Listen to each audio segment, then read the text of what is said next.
Imagine a summer in medieval Europe, back in the 13th century, when the sun rises in the sky like a celestial blacksmith hammering a red-hot sword, and the air feels so thick you could slice it with a kitchen knife. In the villages, peasants toil in the fields under a heat that turns every swing of the hoe into an endurance test worthy of a knight in a tournament, while in the castles, nobles sweat beneath layers of clothing that, though elegant, are as practical for summer as wearing a fur cloak in a bonfire.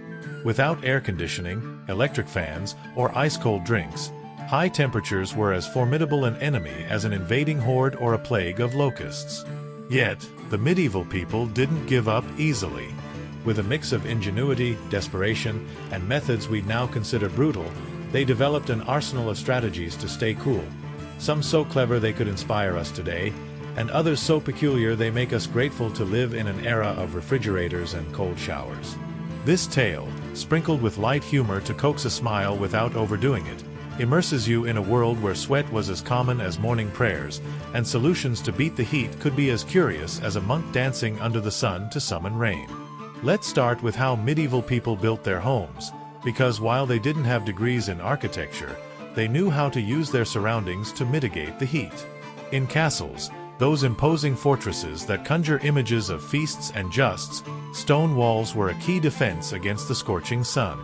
These walls, often 2 or 3 meters thick in larger castles, acted as a thermal shield, slowly absorbing external heat and keeping the interior rooms at a tolerable temperature during the hottest hours.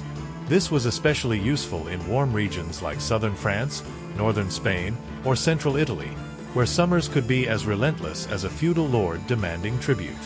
For example, in the castles of Provence or Catalonia, the main halls were built deep within the structure, far from the outer walls, to maximize coolness. But don't imagine a castle as a cool paradise. Those same walls that kept heat at bay in summer turned rooms into icy caves in winter, and if a heat wave dragged on for weeks, even the stone would give in, turning noble halls into ovens where even candles seemed to melt from exhaustion. In villages, peasant homes were more modest, built with wood, adobe, or local stone, depending on what the region offered. Thatched roofs, which we now associate with fairy tales or picture-perfect villages, were surprisingly effective at combating heat. The porous straw trapped air and created an insulating layer that blocked the sun's heat, preventing the house's interior from turning into a roaster. In the highlands of Scotland or the Rhine valleys, villagers piled straw in thick layers, sometimes mixed with mud for added durability, allowing their homes to stay cool even on the hottest days. Windows, small and often covered with cloth, leather, or wooden shutters instead of glass, a luxury reserved for the wealthy, were kept closed during the day to block the sun and opened at dusk to let in the cool night air. It wasn't a perfect system, and on the most stifling days, the inside of these houses could feel like a simmering cauldron, but it offered enough relief to keep villagers from being cooked like a forgotten stew. In cities, where houses were so tightly packed they seemed to compete for space like merchants vying for a market stall, the heat was even more oppressive.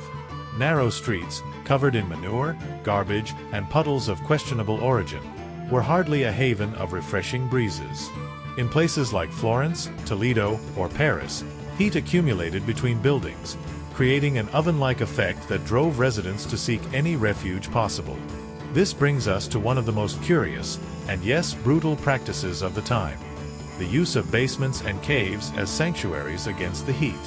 In regions like southern Italy or Castile, many urban homes had basements that became the go-to spot to escape the blazing sun.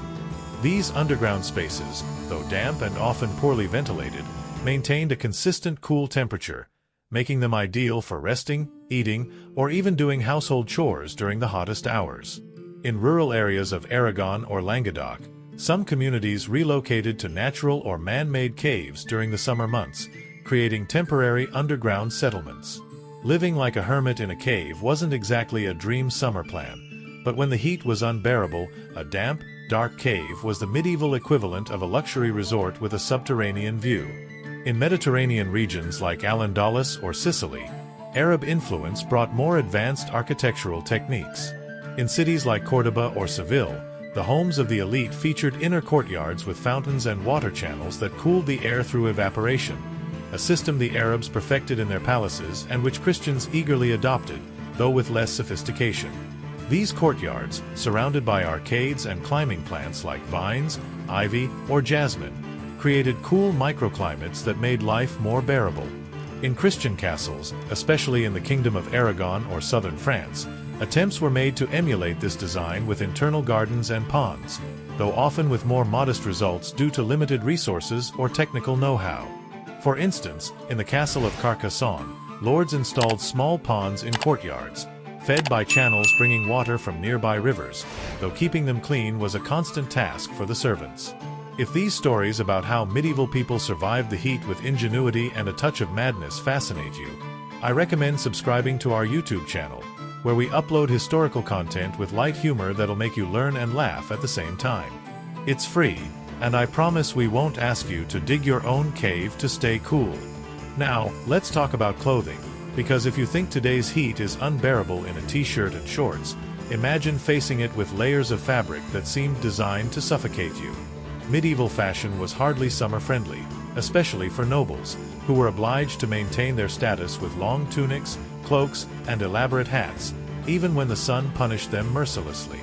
In the courts of Castile, Provence, or Sicily, nobles wore tunics of linen or silk, materials that, while lightweight, were still a burden in intense heat. Light-colored fabrics like white, beige, or pale yellow were preferred in summer because they reflected sunlight, but these colors were expensive due to complex bleaching processes, making them a symbol of wealth. Wide-brimmed hats, light hoods, and veils provided portable shade, essential for attending a tournament, procession, or outdoor gathering without fainting. In the courts of southern Europe, like Aragon or Naples, nobles adopted elements of Arab fashion, such as fine silk tunics and turbans, which were better suited to the warm climate. For example, in Sicily under Norman rule, court ladies wore flowing muslin veils that caught the breeze, while knights opted for short, light tunics that allowed movement without overheating. However, even these fine fabrics could become a burden in extreme heat, and nobles often endured the suffering in the name of decorum, sweating elegantly while discussing treaties or attending feasts. Among the lower classes, clothing was more practical, made of linen or cotton where these materials were available. Linen, in particular, was prized for being breathable and sweat-absorbent, though high-quality linen was costly and often reserved for merchants or well-off artisans. Peasants wore short tunics that allowed better ventilation, and in the fields, it wasn't uncommon for workers to strip off much of their clothing during the hottest hours, something that scandalized clerics, who saw it as an affront to decency that could provoke divine wrath. In villages in Castile or northern Italy, men worked in light shirts and short breeches, while women wore skirts and long-sleeved blouses that, though uncomfortable, protected their skin from the scorching sun. In warmer regions like southern Italy or Al-Andalus, markets offered summer-specific fabrics like light muslins imported from distant lands via trade routes. These fabrics, though expensive, were highly valued for their breathability, and merchants promoted them as a miraculous solution to the heat. However, for peasants, who often relied on homespun wool or coarse linen, such muslins were an unattainable luxury, and they had to make do with patching their old tunics or wearing them until they fell apart under the sun. One of the most brutal, yet oddly effective practices was the use of wet fabrics. On the hottest days, both nobles and peasants soaked their tunics, cloths, or even bed sheets in cold water and wore them directly on their skin. The evaporation of the water helped lower body temperature, providing immediate relief. In villages in Provence or Andalusia, women wore damp cloths on their heads while working in the fields, while men wrapped wet fabrics around their necks or chests. In castles, servants soaked veils or handkerchiefs for the ladies, who used them to cool off during feasts or audiences. The downside was that the effect was short-lived, and the wet clothing soon became a sticky nuisance that, at best, smelled of river water and, at worst, of stale sweat.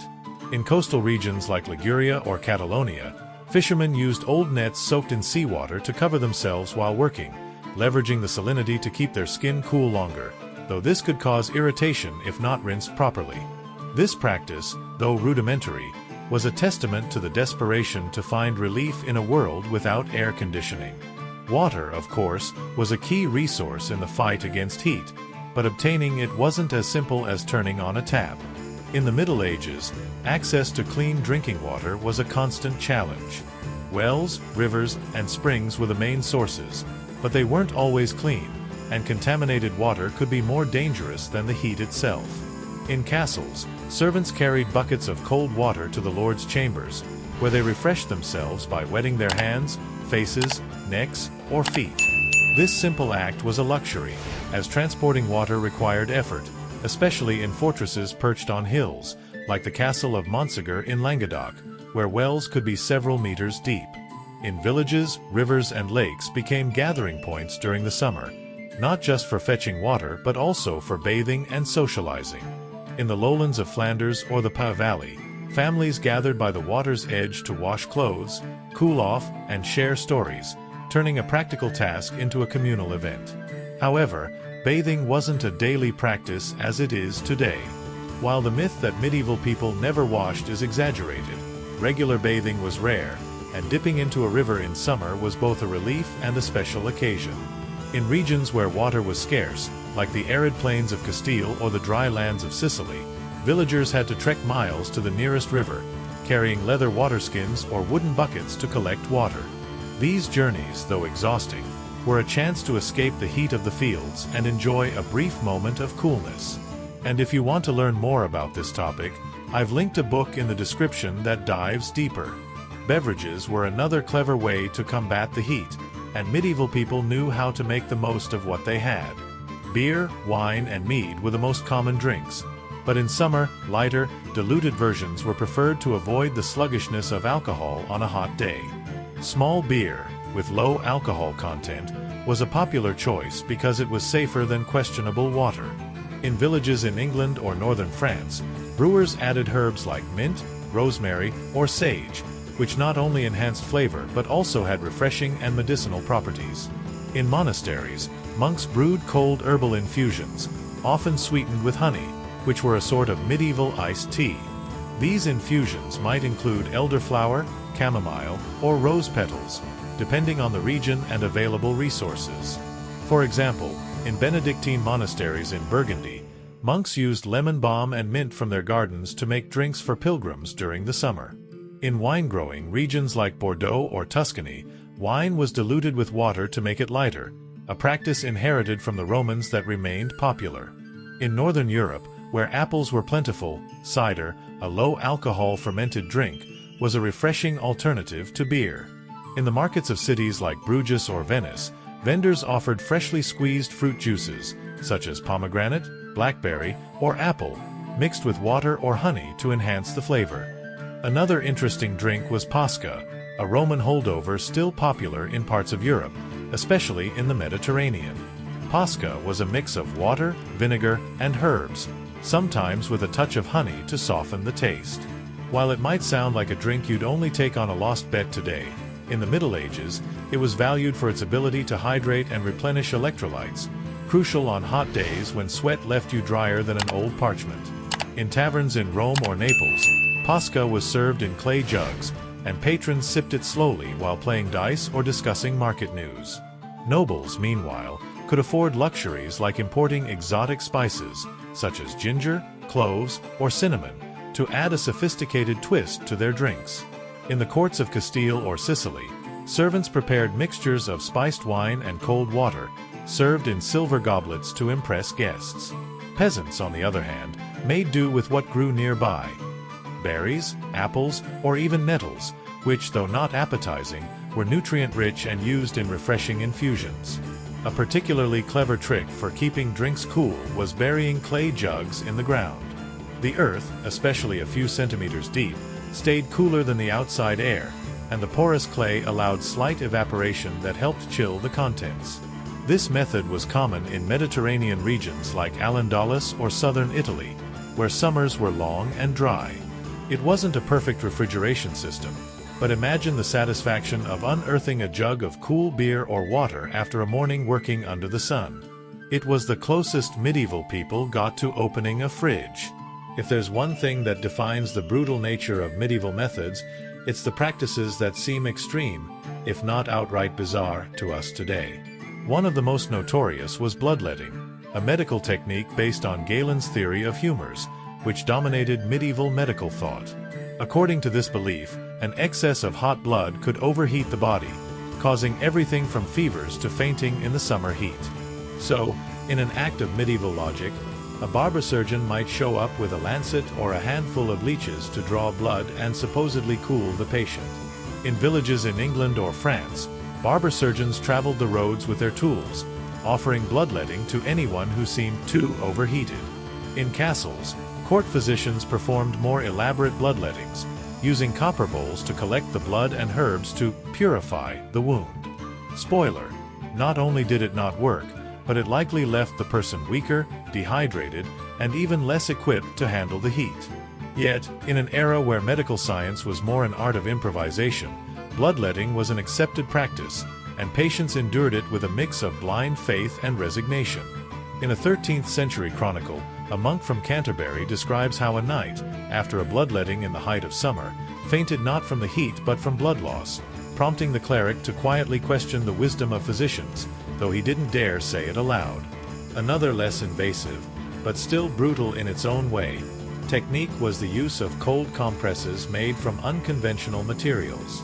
Since ice was a rare luxury, reserved for the wealthy who could afford to have it transported from distant mountains, medieval people turned to alternatives like cold stones, wet grain sacks, or even mud.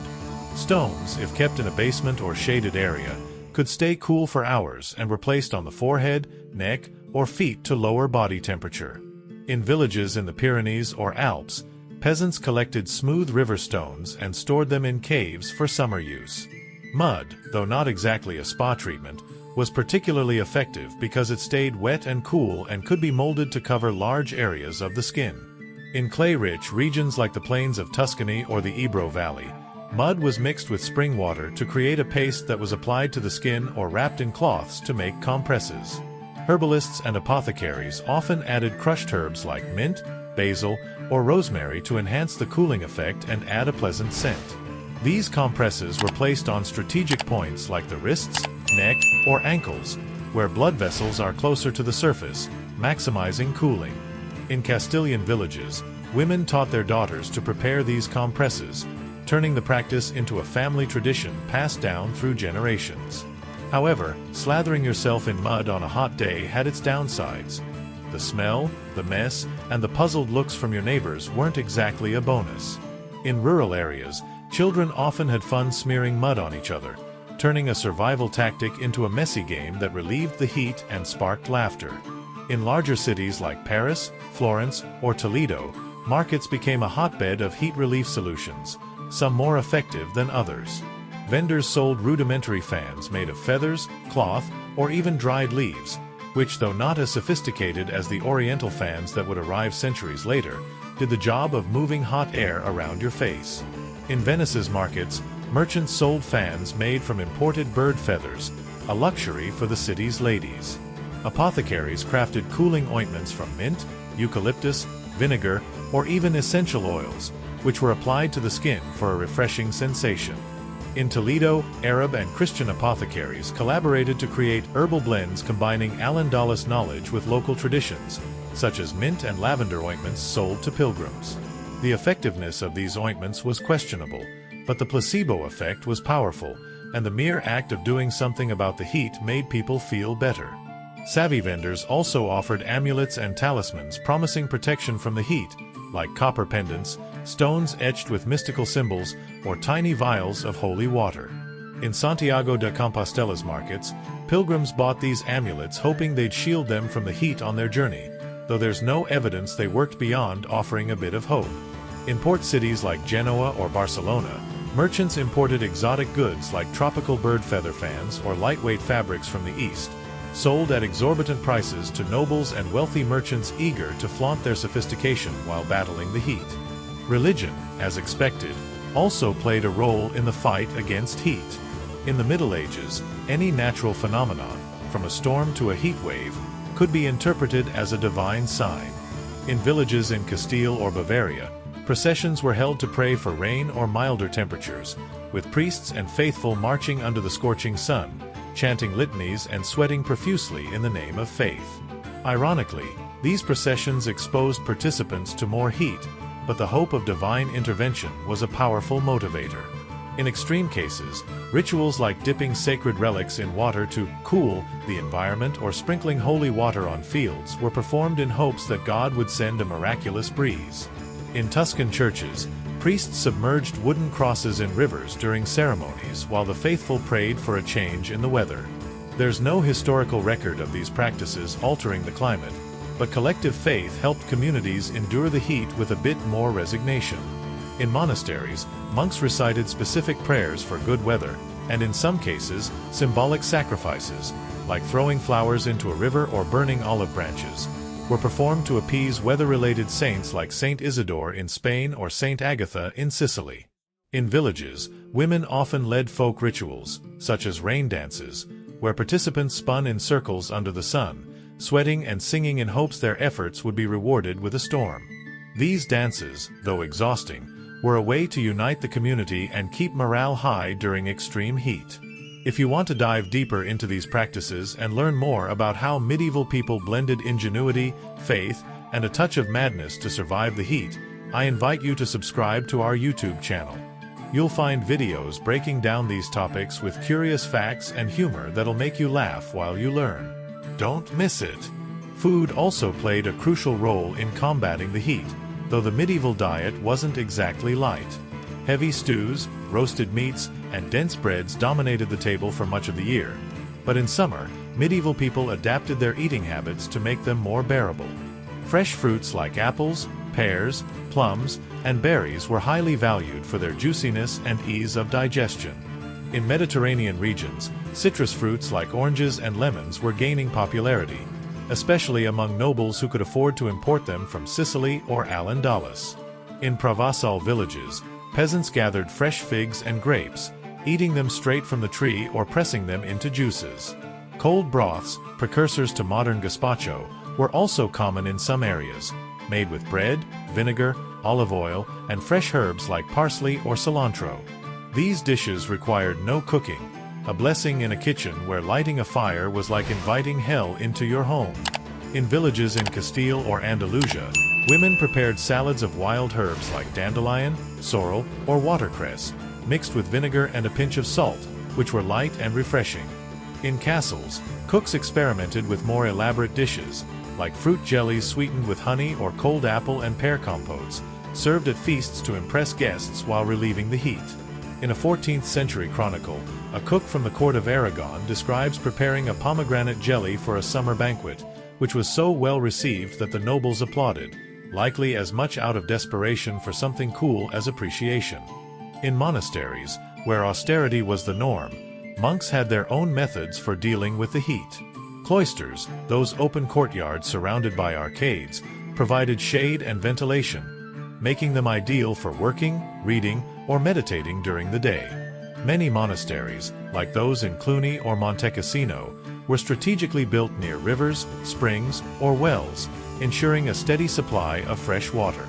Monks also reduced physical activity during the hottest hours, focusing on sedentary tasks like copying manuscripts or praying, proving that the summer siesta isn't a modern invention. Additionally, monks were experts in medicinal herbs, and their gardens were filled with plants like mint, fennel, lemon balm, and sage, used in cold infusions to relieve heat and aid digestion. In Cistercian monasteries in Yorkshire, monks brewed herbal liqueurs like chartreuse, which, though not summer drinks, were offered in small doses as refreshing tonics for monks working under the sun. These infusions, often sweetened with honey from the monastery's beehives, were a simple luxury that made a difference on a hot day.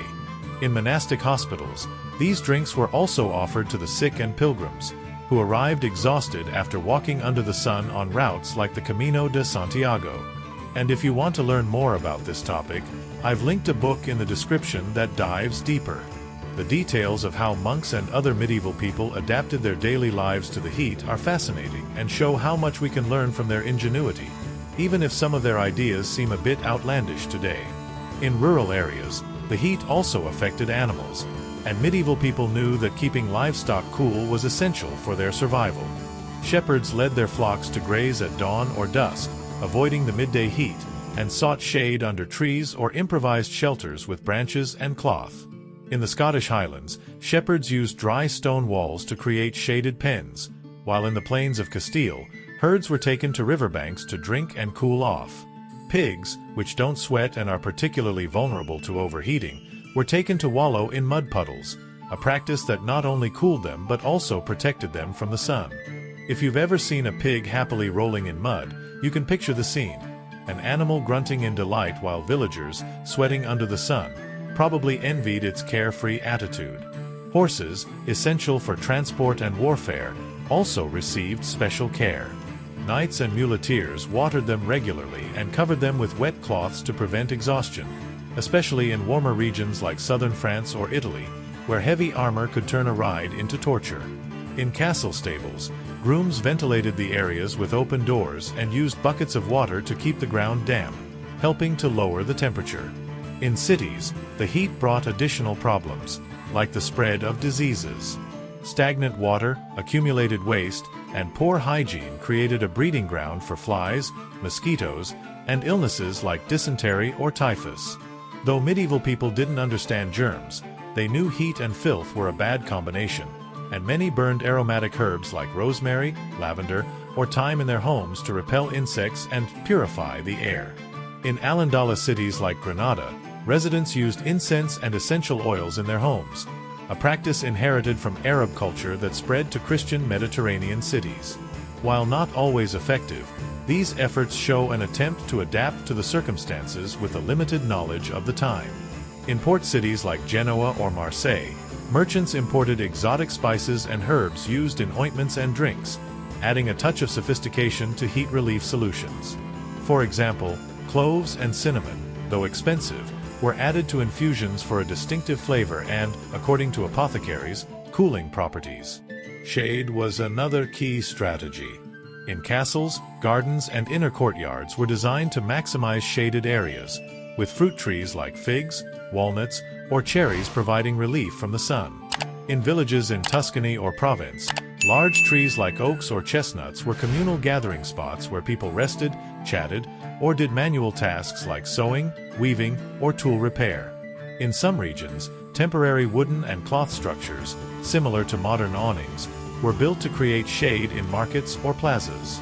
In the markets of Barcelona or Florence, vendors hung colorful fabrics over their stalls, creating shaded pathways that invited shoppers to linger without fear of fainting from the heat. These fabrics, often dyed with natural pigments like madder or indigo, also served as advertising, as their vibrant colors drew attention.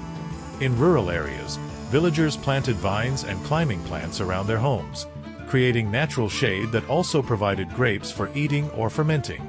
Medieval people also experimented with ventilation in their homes. In wealthier homes, like those of rich merchants in Venice or Bruges, chimneys and air ducts were designed to allow air circulation, though this was less common in villages. In peasant homes, doors and windows were strategically aligned to catch breezes, and in some cases, wet cloths were hung in doorways to cool the incoming air. This method, known as evaporative cooling, was surprisingly effective, though it required a constant water supply, which wasn't always guaranteed. In regions with abundant water, like the lowlands of Flanders or the Rhine valleys, villagers built small channels around their homes to keep the air cool, a practice that required constant maintenance but offered significant relief. In Al-Andalus castles like the Alhambra, architects designed ventilation systems that harnessed nighttime breezes, channeling cool air into interior rooms through carefully planned ducts. Social life also adapted to the heat. In summer, outdoor activities like fairs, tournaments, or markets were scheduled for early morning or evening, when temperatures were milder. In villages in Castile or southern France, summer nights were especially lively, with celebrations and gatherings under the stars, taking advantage of the relative coolness of the evening. Troubadours and minstrels entertained villagers with songs that sometimes poked fun at the heat, like a Provençal troubadour who described a feast where the wine was so warm the guests swore it was grape soup. These evenings, though impromptu, were a way to relieve the stress of the heat and strengthen community bonds. In cities, guilds organized outdoor festivals with music, dancing, and cool drinks, bringing together artisans, merchants, and neighbors in a festive atmosphere. In castles, summer banquets were held in shaded courtyards or halls with open windows, and servants fanned diners with large palm leaves or cloths to keep the air moving. Transportation was also affected by the heat. Horses, mules, and oxen, essential for farming and trade, suffered as much as humans under the scorching sun. Carters and muleteers avoided traveling at midday, stopping at inns or under tree shade to give animals water and rest. In desert-like regions, like the trade routes of Al-Andalus, camels, better adapted to heat, were used, but even they needed care, like covering their heads with wet cloths to prevent exhaustion. In regions with navigable rivers, like the Seine or Tagus, rivers and canals offered a cooler transport alternative, with barges carrying goods and people without the need to walk under the sun. In port cities like Lisbon or Venice, small boats navigated internal canals, providing relief to merchants transporting goods on a hot day. In castles, summer banquets were a logistical challenge. Cooks had to prepare dishes that wouldn't spoil quickly, like herb salads, fresh fruits, and cured or smoked meats. Tables were set in shaded courtyards or halls with open windows, and servants fanned diners with large palm leaves or cloths to keep the air moving. Minstrels and troubadours, who entertained nobles with their songs, often complained about the heat in their verses, adding a touch of humor to summer evenings. In a 14th century chronicle, a French troubadour describes a banquet where the wine was so warm the guests joked they were drinking grape soup. These banquets, though lavish, were a test of endurance for diners, who had to maintain composure while sweat dripped down their foreheads under layers of elegant clothing. The heat also impacted agricultural practices. In grain-growing regions like the plains of Castile or the Pa Valley, peasants worked in staggered shifts to avoid exhaustion, and communities organized to share heavy tasks like harvesting or transporting grain. In vineyards in Bordeaux or Tuscany, vintners protected grapes from the sun with leaves or cloths, ensuring the heat didn't ruin the crop. In vegetable gardens, women planted fast-growing crops like lettuce, radishes, or watercress, which could be harvested before wilting in the heat. In mountainous regions like the Alps or Pyrenees, villagers had a natural advantage. Higher altitudes offered cooler temperatures, and mountain breezes provided welcome relief.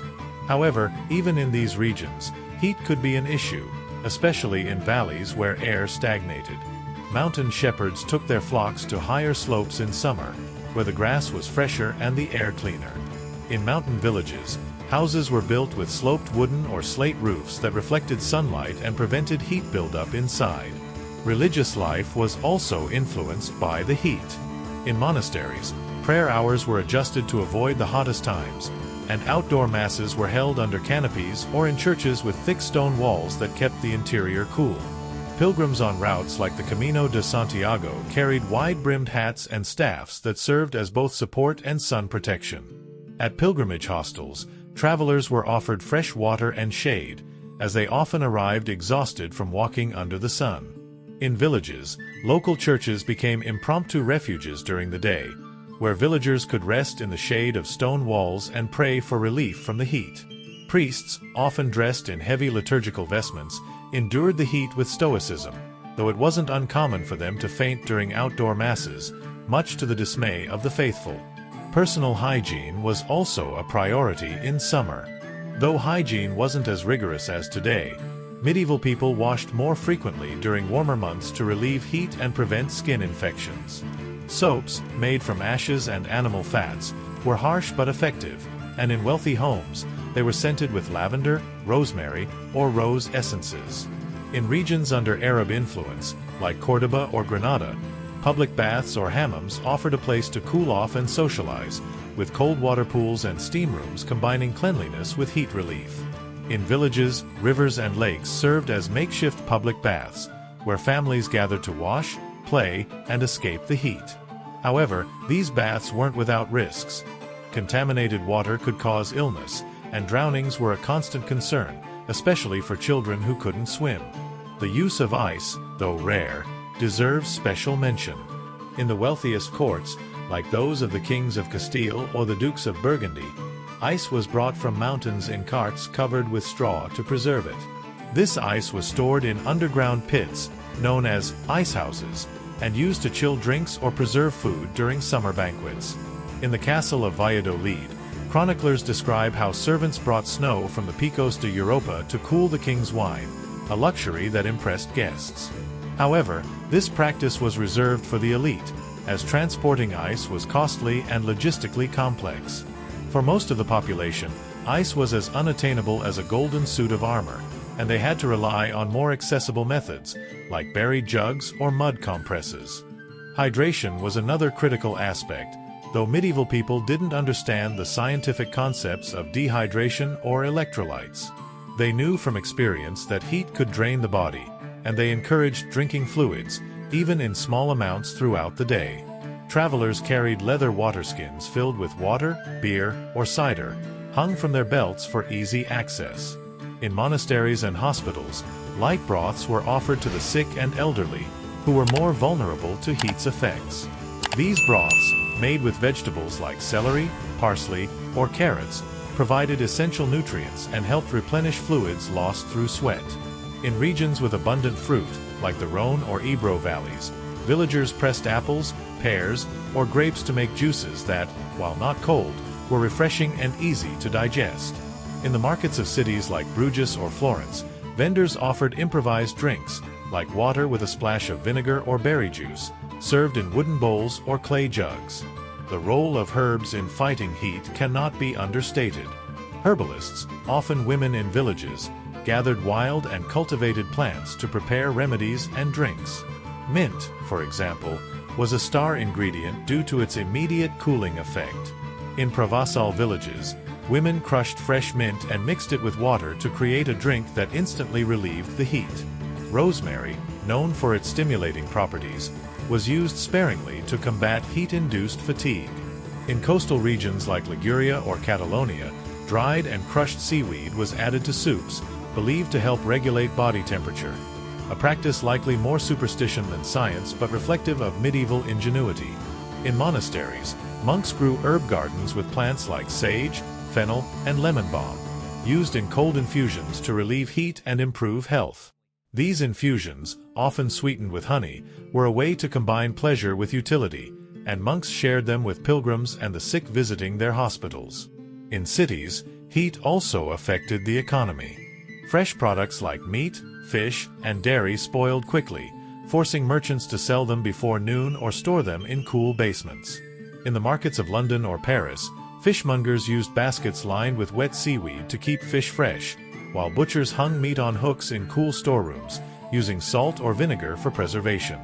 Bakers reduced production on the hottest days, as firing up ovens was torture for both them and their apprentices. Instead, they offered flatbreads or hard biscuits that required less baking, which were also easier to transport and eat in the fields.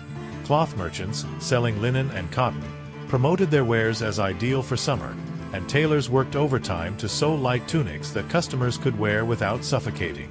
In port cities, dockworkers unloaded goods at dawn, when the air was cooler, and used carts covered with cloths to protect products from the sun. In conclusion, the brutal medieval method for staying cool was a mix of ingenuity, tradition, and, at times, sheer desperation. From stone walls and thatched roofs to caves, wet cloths, herbal drinks, and questionable medical practices, medieval people showed remarkable adaptability to their environment. Their solutions, though often rudimentary, were the result of centuries of observation and experimentation, and many, like the use of shade, ventilation, and refreshing drinks, remain relevant today. So, the next time you complain about the heat, think of those who, armed with little more than their wits and a bucket of water, found ways to survive the most scorching summers of the Middle Ages. Their resilience is a reminder that, even in the harshest conditions, human ingenuity always finds a way to prevail.